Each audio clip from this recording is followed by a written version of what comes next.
আসসালামু আলাইকুম। আমরা রেমিটেন্স যোদ্ধা, জাতীয় অর্থনীতিতে গুরুত্বপূর্ণ ভূমিকা পালন করি। ফরেন রিজার্ভ ভিত্তিতে আমাদের ভূমিকা অসীম।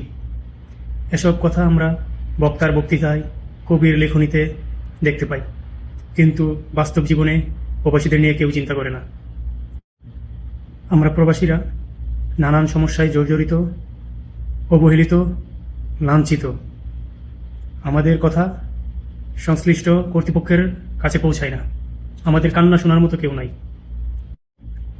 আমাদের প্রত্যেক প্রবাসীদের কান্না সংশ্লিষ্ট কর্তৃপক্ষের নিকট পৌঁছে দেওয়ার জন্যই গড়ে উঠেছে প্রবাস মঞ্চ, যেখানে প্রবাসীদের অধিকার নিয়ে কথা বলা হয়, প্রবাসীদের সমস্যা নিয়ে কথা বলা হয়। আপনিও যদি প্রবাসী হয়ে থাকেন, আপনার যে কোনো সমস্যা, যে কোনো মতামত, যে কোনো অভিজ্ঞতা প্রত্যেকটা প্রবাসী ভাই বোনদের কাছে পৌঁছে দেওয়ার জন্য আজই যুক্ত হন প্রবাস মঞ্চে। আমি আল ফাহাদ খান, সৌদি আরব প্রবাসী, যুক্ত আছি প্রবাস মঞ্চের সাথে।